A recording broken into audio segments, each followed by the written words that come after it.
IPO market में भी भरपूर एक्शन है। आईआरएफसी का आईपीओ आज बंद हो रहा है, बट इंडिगो पेंट्स का आईपीओ खुल रहा है। सर किस तरह से देखें, क्या रेकमेंड करेंगे आप? लगाइए पैसा, जमकर लगाएं, दम लगाकर। हाँ बिल्कुल, इंडिगो पेंट्स पैसा लगाने की राय है। क्यों है पहले बता दूं, कुछ अच्छी चीजें इस आईपीओ के बारे में बता दूं। पहली चीज तो ये कि रेवेन्यू और प्रॉफिट की ग्रोथ पिछले अगर 3 सालों की आप देखिए, बहुत इंप्रेसिव, बहुत बढ़िया है जी। कई बार हम ये कहते थे कि भाई 2-3 साल पहले कंपनी आईपीओ लाने का प्लान करती है तो उस समय आपकी ग्रोथ ज्यादा अच्छी दिखती है। वो मैंने एग्जांपल भी दिया था ना जी, कि शादी के दिन दूल्हा दुल्हन दोनों बड़े तैयार होकर सज कर होते हैं। तो वही ये एक तरह से शादी वाला ही दिन है कि कंपनी आईपीओ लॉन्च करी तो बैलेंस शीट पूरी सजी धजी रहती है। इसलिए हम जब थोड़ा लंबा देखते हैं ना जी, तो लंबे भी आप 8-10 सालों का देखेंगे तो इंप्रेसिव ग्रोथ है, बढ़िया है। हाँ, इसमें एक चीज जरूर है कि बहुत लो बेस से इन्होंने शुरू किया, इसलिए आपको परसेंटेज टर्म्स में ग्रोथ बढ़िया दिखता है, लेकिन ग्रोथ दिखनी चाहिए जी, वो इंपॉर्टेंट है। और वो ग्रोथ दिख रही, तो रेवेन्यू और प्रॉफिट की ग्रोथ बहुत ही इंप्रेसिव रही है जी सर। दूसरी बात है कि आईपीओ का पैसा है ना एक्सपेंशन प्लान में जा रहा है। तो ये एक्सपेंशन प्लान में जो थोड़ा सा ऑफर फॉर सेल है इनके पी इन्वेस्टर्स सिकोया की तरफ से, बट बाकी एक्सपेंशन प्लान में जा रहा है। और मेरे लिए इस आईपीओ में स्ट्रांगली पैसा लगाने की जो राय है, उसके पीछे सबसे बड़ा कारण ये है, जो आईपीओ का पैसा आकर एक्सपेंशन में जा रहा है। तो अब आप ये कहेंगे बहुत सारे आईपीओ आते हैं सर, उसका पैसा एक्सपेंशन में जाता है, तो इसमें ऐसी नई बात क्या है? नई बात है, क्यों? अभी पीपी जिसको हम एक तरह से आप ये समझ लीजिए कि एसेट्स, इस कंपनी की एसेट्स जो है वो करीबन 142 करोड़ के आसपास की है। इस एक्सपेंशन प्लान जो 150 करोड़ का है, उसके बाद एसेट्स लगभग दुगुनी हो जाएगी, 292 करोड़ जी, राइट।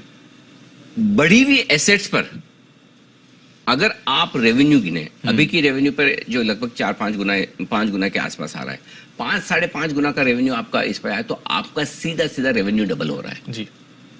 और इसीलिए तीसरा पॉइंट जो मैंने लिखा कि विस्तार के बाद इसके वैल्यूएशंस बहुत आकर्षक हो जाएंगे। अभी आप पिछले 3 क्वार्टर के वैल्यूएशन देखेंगे तो आपको लगेगा अरे भाई ये वैल्यूएशन के मामले में क्या एशियन पेंट्स जितना दे देंगे, क्या बर्जर जितना देंगे, कंसाई नेरोलैक जितना देंगे।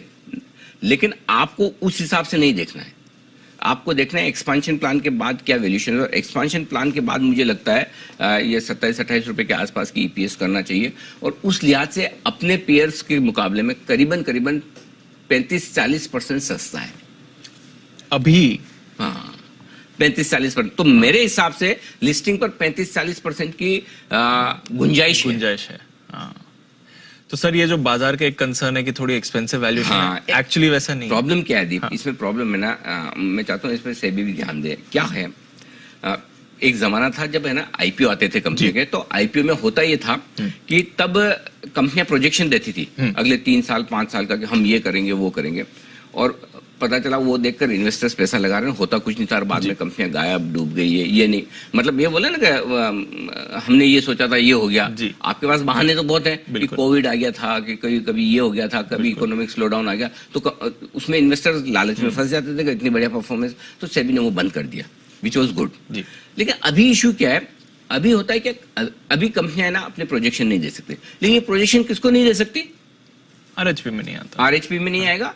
कंपनियां जब मीडिया से बात करेगी तब नहीं आएगा। लेकिन जब 1-on-1 मीटिंग सारे बड़े इन्वेस्टर्स के साथ होती है, फंड्स के साथ होती है, वहां सब बताते हैं वो 3 साल 5 साल ये करेंगे वो करेंगे। अरे नहीं तो कोई फंड पैसे कैसे लगाए? मुझे एक चीज बताओ, एक फंड मुझे बता दो जो अगर पिछले 3 साल के वैल्यूएशन देखकर इंडिगो पेंट्स में पैसा लगा पाए। जस्टिफाई नहीं कर सकता, नहीं कर पाएंगे जब तक आप फ्यूचर प्रोजेक्शन नहीं देखोगे कि कंपनी अगले 2-3-5 साल में क्या करने वाली है। और अगले 2-3-5 साल का अगर आपको पता नहीं है तो आप पैसा लगाओगे भी क्यों? करेक्ट। तो मुझे लगता है अब ये वक्त आ गया कि वापस, पहले जमाना अलग था, टेक्नोलॉजी नहीं थी, इंफॉर्मेशन इतनी पास नहीं होती थी, अब जमाना अलग है। अब सेबी के पास मैकेनिज्म भी है, तो सेबी चाहे तो सब पे नजर रख सकता है। तो अब सेबी को ये करना चाहिए कि अब आप प्रोजेक्शन दो, और प्रोजेक्शन अगर आप फंड्स को दे रहे हो तो रिटेल इन्वेस्टर को भी मिले। रिटेल को क्यों ना मिले? रिटेल अंधा है, ऐसे अंधेरे में हाथ फेर चला रहा है, क्योंकि उसे पता नहीं। हम बताते हैं तो उन्हें लगता है कि हाँ ठीक होगा। या यही चीज जो फंड्स को मिल रही है वो रिटेल इन्वेस्टर्स को भी मिलनी चाहिए इन्फॉर्मेशन, और ताकि कंपनियां उसका मिसयूज ना करें, कुछ भी अनाप शनाप आगे के प्रोजेक्शन ना दे, उसके लिए मॉनिटरिंग सिस्टम बना दो जी। और कड़क मॉनिटरिंग सिस्टम होना चाहिए सेबी की तरफ से कि अगर कोई प्रमोटर कुछ भी बोल के निकलने की कोशिश करे, पकड़ा जाएगा। तो ये अब करने की जरूरत है। उससे क्या होगा कि हर एक इन्वेस्टर न सिर्फ फंड मैनेजर बल्कि एक रिटेल इन्वेस्टर भी सही कॉल ले पाएगा कि मुझे इस आईपीओ में पैसा लगाना है। बिल्कुल सर। तो ये होने की जरूरत। तो अब ये 4 पॉजिटिव जो मुझे दिखे, इसमें एक प्रोमोटर्स 20 साल का अनुभव रखते हैं, बहुत बढ़िया ग्रोथ उन्होंने इसी वजह से दिखाई है। एक ये बड़ा नेगेटिव क्या है, एक दो नेगेटिव भी है, वो आपको समझना चाहिए। कंपनी की साइज छोटी है अभी जी। अब छोटी साइज पे आपको अच्छी ग्रोथ दिखाना आसान है, बड़ी साइज पे वो ग्रोथ दिखाना मुश्किल होता है। और मार्केट शेयर भी सिर्फ 2% का डेकोरेटिव सेगमेंट का, जिसमें आपका कंपटीशन भी सब दिग्गजों से भाई, बर्जर, एशियन, एक्सो नोबेल, कंसाई, ये सारे दिग्गज हैं जिनके साथ आपको डील करना है। लेकिन चूंकि साइज छोटी है और अभी भी इतनी छोटी साइज है, एशियन पेंट्स कभी 2% मार्केट शेयर वाले पे बहुत फोकस नहीं जाएगा। करेक्ट। अगर ये 2% है, 3% हो गए मार्केट शेयर, इनके लिए 50% जंप है। करेक्ट। एशियन पेंट्स को फर्क नहीं पड़ता।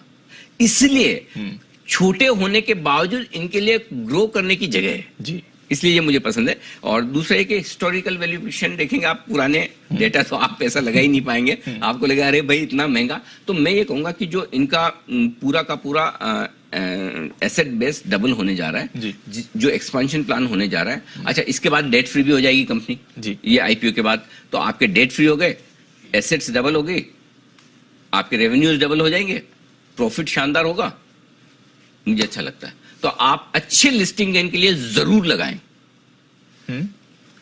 अच्छे लिस्टिंग गेन के लिए जरूर लगाएं। और लॉन्ग टर्म लिस्टिंग के बाद देख लेंगे। मतलब इसका मतलब मैं ये नहीं कह रहा कि पहले दिन बेच के निकल जाना है। अगर बहुत अच्छे गेन्स मिलेंगे और तब वैल्यूएशंस अगर कंपेरेबल हो गए एशियन पेंट्स के साथ, तो हम सेल कॉल भी दे देंगे कि चलिए आप प्रॉफिट बुक कर लिए। लेकिन फिलहाल आप पहले दिन पैसा कमाने के लिहाज से भी लगाइए। बिल्कुल सर। एक पॉजिटिव तो आपने मेंशन ही नहीं किया, धोनी। हाँ, धोनी भी है बिल्कुल। अच्छा हाँ, इसमें भी एक बढ़िया इंटरेस्टिंग बात है, इनमें बड़ा खर्चा है जी एड का, और धोनी इनके ब्रांड एम्बेसडर है, करेक्ट।